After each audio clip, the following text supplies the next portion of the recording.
E aí galera, Davi na voz. Hoje eu estou trazendo outra recomendação bem da hora. O fracassado de nível 1 despertou como o comandante do abismo. Galera, eu criei um canal de animes, onde eu vou estar fazendo resumos e recomendações, e o vídeo inteiro vai ser com minha voz. Então se vocês gostam desse tipo de tema, se inscreva-se no meu novo canal e deixa seu like. Mas se vocês não gostam, vocês não precisam se inscrever.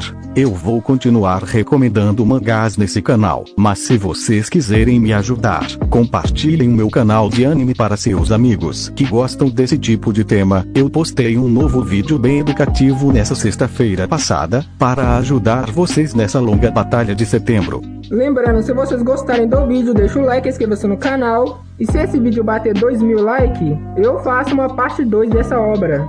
A história se inicia mostrando os aldeões alegres, mas ao ver o protagonista, suas expressões teve uma mudança drástica, e o motivo desse desprezo era porque o prota é conhecido como o ladrão de cadáveres. Então não importa para onde ele vai nessa vila, os aldeões sempre olham para ele com desprezo, por causa disso mesmo tendo que vender seus saques por 20% do valor real. Ele não pôde fazer nada, já que ele é tratado como um ser desprezível. Ao mesmo tempo, o prota explica que nesse mundo existem seres que ameaçam a vida humana, e esses seres são os monstros, e também existem aqueles que caçam esses monstros. Eles são chamados de caçadores, e assim que um demônio é eliminado, os aventureiros recebem pontos de nível, e nesse mundo níveis são tudo. E em um mundo como esse em que os mais fortes reinam como seres supremos, o prota tem estado no nível 1 por muito tempo, e o motivo dele ainda não ter desistido, e porque desde pequeno ele sonha em se tornar um aventureiro, mas quando ele finalmente se tornou um, ele descobriu que havia uma maldição em seu corpo, que fazia ele ser incapaz de obter experiência. Então não importava quantos monstros ele matava, ele não conseguia subir de nível, mas mesmo assim ele não desistiu, ele continuou em frente, acreditando que um dia ele seria capaz de subir de nível. Eventualmente ele acabou ficando sem dinheiro, então sem outra opção, ele acabou roubando os cadáveres dos monstros que os outros aventureiros matavam, e foi assim que ele acabou se tornando o ladrão de cadáveres. Já que os materiais dos monstros de nível 1 não possuem valor, ele teve que pegar a caça de outros caçadores, e essa era sua única forma de se manter vivo. Mas por causa desse seu modo de vida, seu apelido se espalhou por toda a vila, e todos os aldeões começaram a desprezar ele. Então não tem mais como ele mudar seu modo de vida, já que agora nenhum aldeão vai arrumar um trabalho para ele. Mas mesmo sendo desprezado por todo mundo, ele não pode parar de viver assim, já que se ele parar ele vai morrer de fome.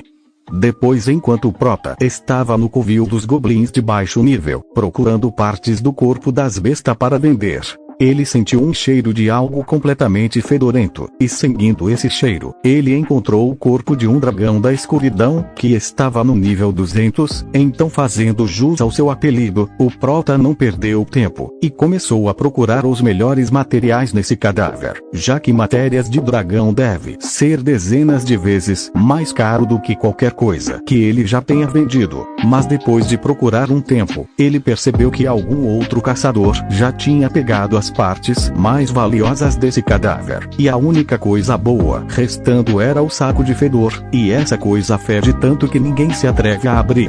Desse jeito, ao cortar o saco de fedor, ele viu uma armadura negra dentro do monstro. Ai, do nada uma energia escura começou a emanar da armadura, e uma voz apareceu na cabeça do prota, dizendo para ele equipar ela, mas percebendo que isso seria perigoso para alguém como ele, o prota decidiu fugir daquele lugar. Mas para piorar as coisas, vários goblins de nível 1 apareceu na sua frente, cercando seu caminho de fuga, e percebendo que morreria nesse lugar, sem conseguir conquistar nada, ele entrou em desespero, e aproveitando seu desespero, a armadura mandou o prota equipar ela, e mesmo sabendo que sua consciência poderia ser devorada ao fazer isso, ele ainda assim escolheu equipar a armadura ao invés de ser devorado pelos goblins. Ao mesmo tempo, a armadura voou em sua direção, e ele ele equipou ela no estilo Homem de Ferro. Assim a instalação da armadura do abismo foi completa, e usando seu novo poder, o comandante do abismo derrotou os goblins com um golpe, e uma energia saiu do corpo do monstro e foi absorvida pelo seu corpo. Desse jeito, depois de derrotar todos os goblins, ele percebeu que tinha finalmente conseguido sair do nível 1 e ir para o nível 6. E foi assim que iniciou a jornada do comandante do abismo para se tornar o mais forte do mundo, aumentando sua fama e habilidades como aventureiro, e absorvendo os níveis de humanos e monstros. E no seu caminho, ele vai encontrar dragões, as espécies mais fortes do mundo, bem como aventureiros da classe de desastres naturais, dos quais poucos são conhecidos. No entanto, mesmo eles não são nada além de trampolins para ele. Este é um conto heróico de um cavaleiro das trevas, uma vez desprezado como o mais fracassado, que despertou como o comandante do abismo no momento da sua morte, e fica mais apelão ao absorver o poder daqueles acima do seu nível, e assim cresce para se tornar o ser mais poderoso do mundo.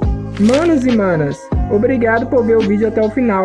Eu vou ficando por aqui, falou!